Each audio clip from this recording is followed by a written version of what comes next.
Good day, everyone, and welcome to Different Stages Radio. I'm your host, JJ, broadcasting in Vancouver, British Columbia, Canada. And my guest today is a Russian poet-songwriter from the Italian-based atmospheric drone band Katerina, well, Yuri Katerina, from Kariti, who are about to release their brand new album, Still Life, on November the 7th. Please welcome my guest, Ekaterina. How are you? I'm fine, thank you. How are you? I'm fine, thank you. Thanks for coming on board. Pretty Thank exciting you. week for you because we'll talk as if it's this week. This week is the brand new album from Kariti, Still Life, on November the 7th. Exciting times, lots going on. How does it feel? Overwhelming, but in a good way. It's when it's done, when I'm like ready to release it, it's always a little bit of decompression, but also this whole promotion, because I'm really bad at that, and I need help of other people to do that, and people asking questions, and I have to all the time think about what it actually is for me, because when I make the music, I don't think why I'm doing it or what is it about. It just goes. Then when I write the lyrics, first the lyrics, then the music, and then I need to like go back and say, okay, was about this because I was feeling this and that. So it's great. But you'd much prefer just to stick probably to the music side rather than the whole promotional angle of everything? Yes, please. Thank you.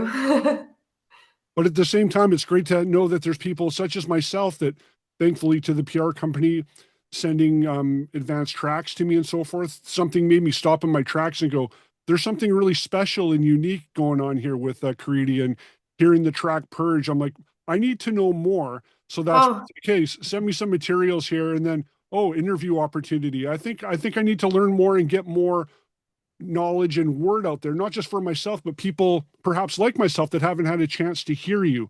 So when it comes to the track Purge, which I think has been doing very well for you, how has the reception been so far to Purge?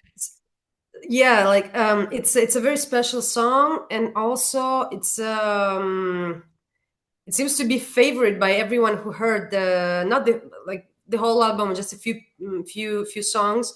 So it apparently is touching chords and nerves, which is what whatever form of art should do, I guess. I think, I mean, at least it is for me as a person who consumes art, listens to music, or watches the visual art, etc. For me, if it doesn't touch any nerve or chord, it doesn't go as deep, I guess. So I'm very overwhelmed in a beautiful way, again, by how that song is received, because it's very, all my music is personal to some extent, but that one, out of this new collection of songs, that one is deep for me as well. So yeah, I'm like didn't expect it to be that received that way, and also the visual representation that Ashley has made for that for the song, the video. I think it's also doing it a lot of it gives a lot more, it adds a lot more, so I'm super grateful for everything. Well, and I think what also makes the track even better now that after hearing the album is the placement of the track. And I find the songs on the album as a whole end up complementing Purge even that much better because there's a great flow and feel to the overall album. How do you come up with the placement? Did you spend a lot of time with the order? That's a very nice thing to hear, because I know it's very important, the track list, but for me, again, as most of the things I do in life in general, it's kind of spontaneous, and like, oh, if it's like this, it's meant to be done. So when I was asked to create the track, like to come up with the final track list for the pressing plant, well, my first thought was, of course, the times that side A has to be somewhat equal to side B, because all of my people, of the people who helped me record and master and mix, they always told me, like, oh, that it needs to be under a certain amount of minutes, otherwise it doesn't sound good for the vinyl nerds and the sound, blah blah blah. So first of all, it was that, but also, as you can hear, if you heard the whole album, there are songs based on piano and there are songs based on guitar. I kind of try, I think, going back and forth to that, because none of the my main two instruments are either anything with keys or like things with strings, but not violins, but like guitars of different sorts. So I try to give it equal importance, sort of. And the side B starts with a song that is a little bit like the end of the side A sort of puts people to sleep a little bit, and then side B is like, oh, okay, that's it's not over yet. So this is sort of. I mean, it was for the time, but then I heard it. I said, okay, that just makes total sense. So yeah. Very nice placement indeed. Now, trying to think, there's probably many people, once again, like myself, that have yet to hear or just are hearing of Kariti for now. The first time. This is your third album, debut in 2020. Can you fill people in quickly about what you are, what you're about, style-wise, that are just getting into you? Yes, thank you. So the first album came out 2020, COVID, full-blown COVID. So in Italy, I'm based in Italy. I am from Russia, born and raised, but based in Italy now. So it was interesting times, to say the least.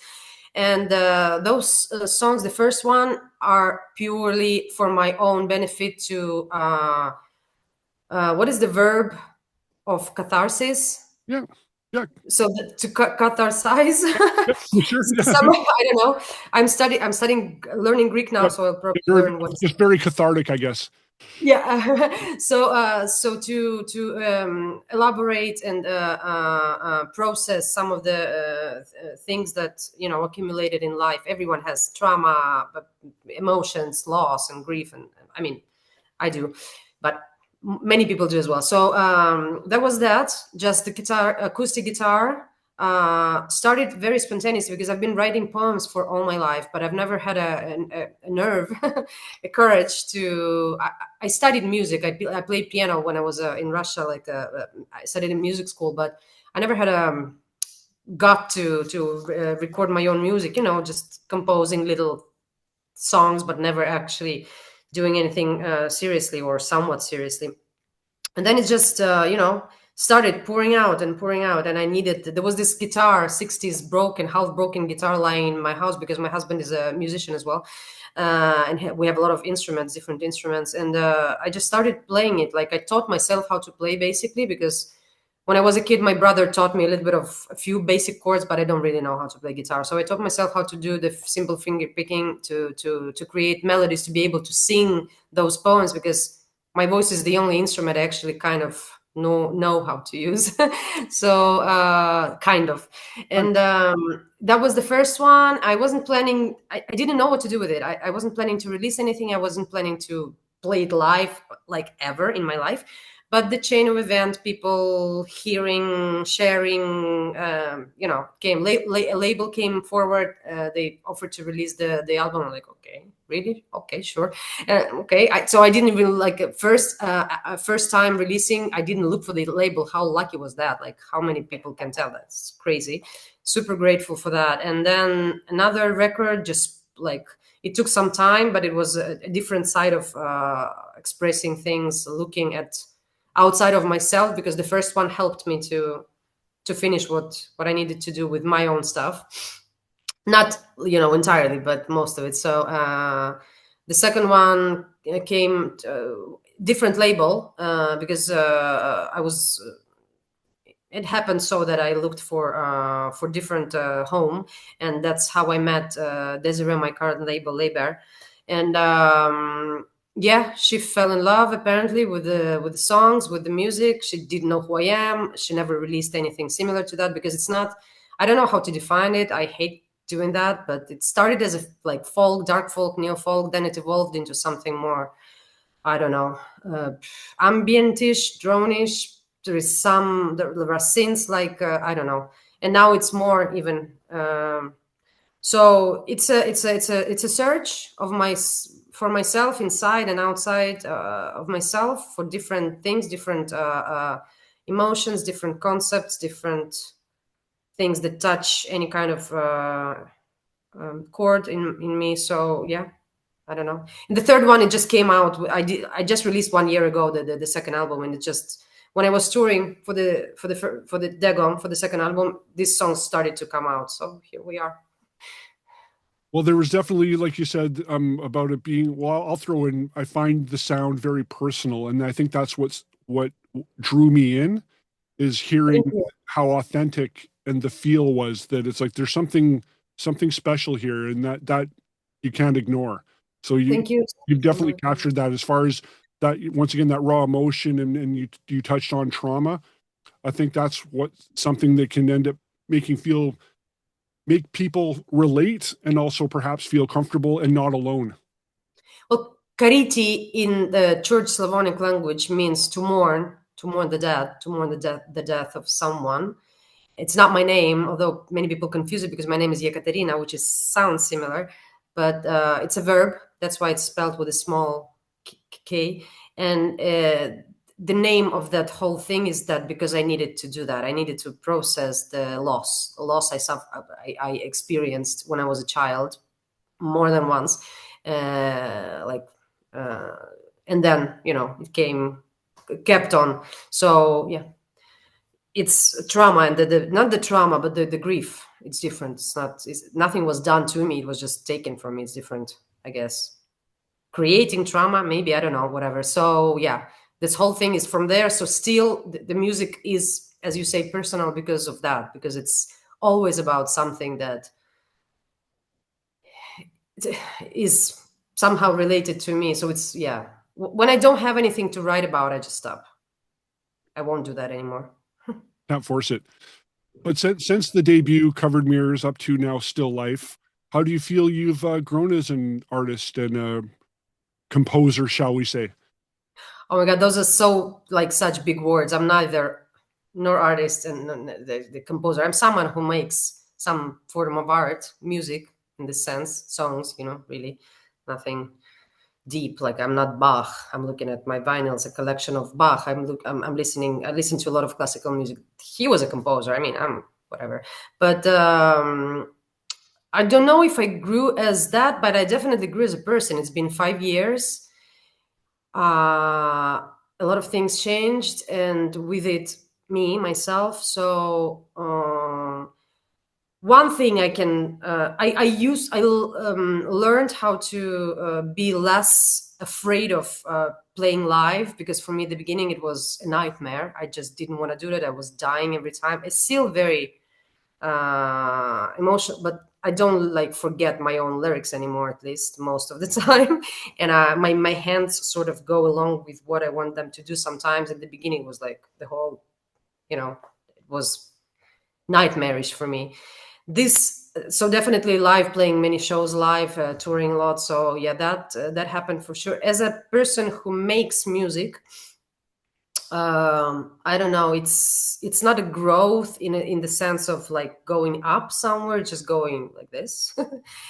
I learned more about the sounds, the effects, pedals, synths. So I just started playing piano again, and then I discovered the whole, world of synths, of different synths and organs, which I'm completely in love with, and also the pedals. So I now know how to use a few, but know how to use a few pedals to create specific sound I want to make, and yeah.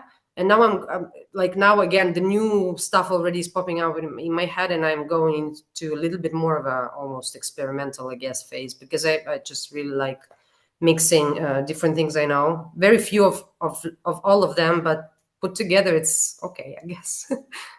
You got to keep going when the creativity is hot. You don't want to be. It doesn't stop. It's crazy. It's like people who are around me who are involved into releasing, it's like that. Stop. We need to, release this one first. Then just keep the songs, keep them there. We'll get to that. But it's not up to me. It sounds corny, but it's really not up to me. It just comes. It depends on the state of mind I have, state of my energy, my soul, where I am, etc. But it's just like, oh, the melody pops up, or like a piece of lyrics. So yeah.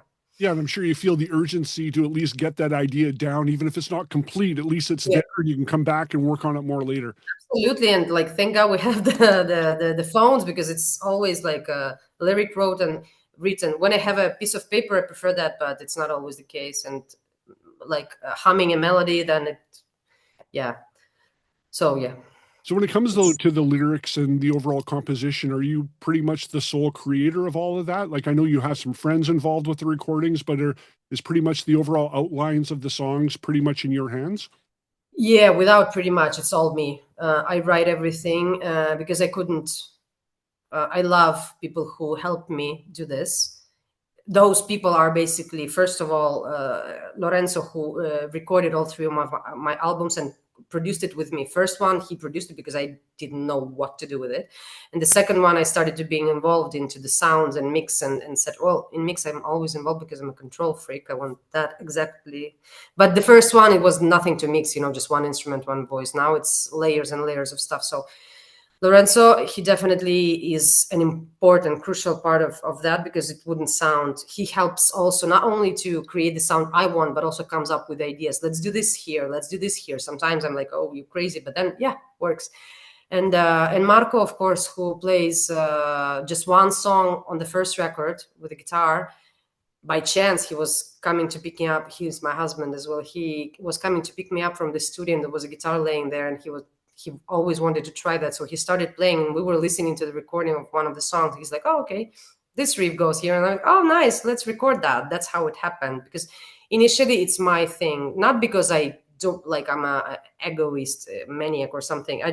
It's too personal. I cannot involve anyone in creating these songs. Giving them the final shape, yes, of course. But yeah, the words absolutely are always mine because they come first. First, it's the core thing about this whole thing. It's the words, the lyrics, and the music, the melodies at least. And then we kind of, I come to the studio with bare melodies, like skeletons of songs, either with a piano or with the acoustic guitar at home, and then we start dressing them up. But yeah, I write everything. And were you also involved with the mixing of Still Life? Yeah, How, heavily. how was that process for you? uh it was nice for me. Lorenzo still is my friend, so he didn't like tell me to fuck off. So I'm sorry. So it's okay. Yeah. But I am very like, I'm super when it comes to these things, which is something that I made, it's like I become an obsessive maniac. I'm like, this has to be a little bit under this but over this, and it's like, and he makes it happen. So it's, yeah, I could never ask for anyone better to work with. I mean, he does the actual mixing because I would not know how to touch anything on the board, but I'm very much into like, this has to be this level and this, and I'm still not completely happy. Like even now I hear it, I'm like, oh, I should have done this here, but But are we yeah, ever happy? no, Are we, no. no, I don't know, But, no. but I can just feel how you're pouring everything into it, like your heart and soul and everything is just right there. And like you said, it's awesome that you have somebody beside you that you can relay information to verbally with what you need, what you don't need, and they can turn those knobs and make it happen for you. None of my music would ever be ever public without these few people ever, because I wouldn't have the courage. Lorenzo was one of the first ones who heard it. It's like, oh, we have to record it. A couple of other friends. So I would never just be able to do that, even if I really, really wanted to. So it's a partnership. So we can blame Lorenzo. It's all his fault. Yes, Marco, my husband, Lorenzo, and a couple of other friends. Marzia, who made me play. She actually plays in many, many different bands, and she has a project called Marte, black metal, very, very cool one woman thing. So yeah, she was the one who made me play live for the first time. I didn't want to do that. I was, please don't make me do that. And then I did it first time. I almost died on stage because I don't remember like what was happening, but the emotions I felt singing those songs to other people, I can't stop anymore. I have severe performing anxiety, less severe now, but I still cannot not do that. So is it bad Yeah. if we bring up that big show that you have coming up in a few weeks with Mono? No, it's okay because I'm looking forward to that one because I That's a think huge deal. Congratulations on that. November the 22nd is the date, I believe. yes, Yeah. yes. Thank you so Slovenia? much. Yeah. Yes, it's Slovenia. Slovenia is nearby. I'm based in Italy, but we are on the border with Slovenia. So Slovenia is a country I really played a lot at because there are amazing venues and there is a lot of like support from the government, from organizations into culture. So something that we lack in Italy, unfortunately. Mm. And so I played many times in Slovenia. I did release show last year in Slovenia. It's this amazing venue where I'm going to see Swans tomorrow. Well, good. Same Awesome. venue, different stages. Okay, so they are playing the big one. I play the small one, of course, but still, like the amount, like the amount of venues Slovenia has is amazing. And we, I was invited to play this show with Mono, and it's incredible because first of all, I just love their music because it's so deep and emotional, and they're an institution. And second of all, because for those who hadn't heard this album, it has some of like post-rock shoegaze vibe. Some of that's actually mostly thanks to Marco, because he adds the atmospheric guitars in the back. So I think playing with them, before sharing the stage with artists like this would be like it's a huge honor for me, but also I'm looking forward to just watching them play. So yeah, it's I'm building the new set right now because some of the songs have many different layers, so I'm still searching on how to, with little machines, because I cannot have like the whole thing on, I cannot have the band, I cannot have too many machines, and I'm not going to pre-record anything, so I need to build the live set, but it's going to be amazing. So yeah. Good for you. At least I'm pretty confident that all the hard work will pay off for you. Do you have any other shows or perhaps album release shows in the works? Yes, but we are still doing, like, we're still booking the tour, so it will be announced in due time.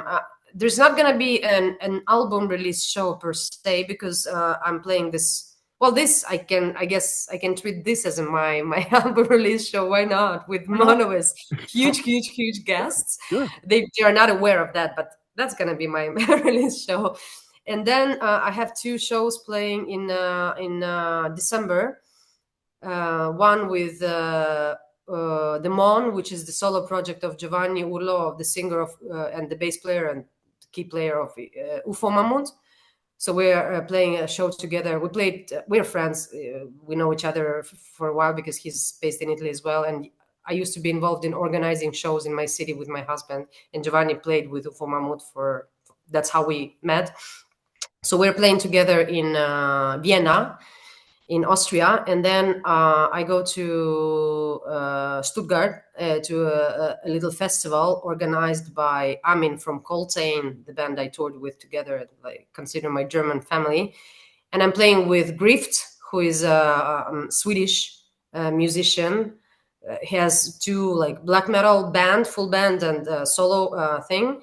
And he was actually one of the first people I played with in my life, like my third or fourth show ever in the mountains in Italy, like 4 years ago.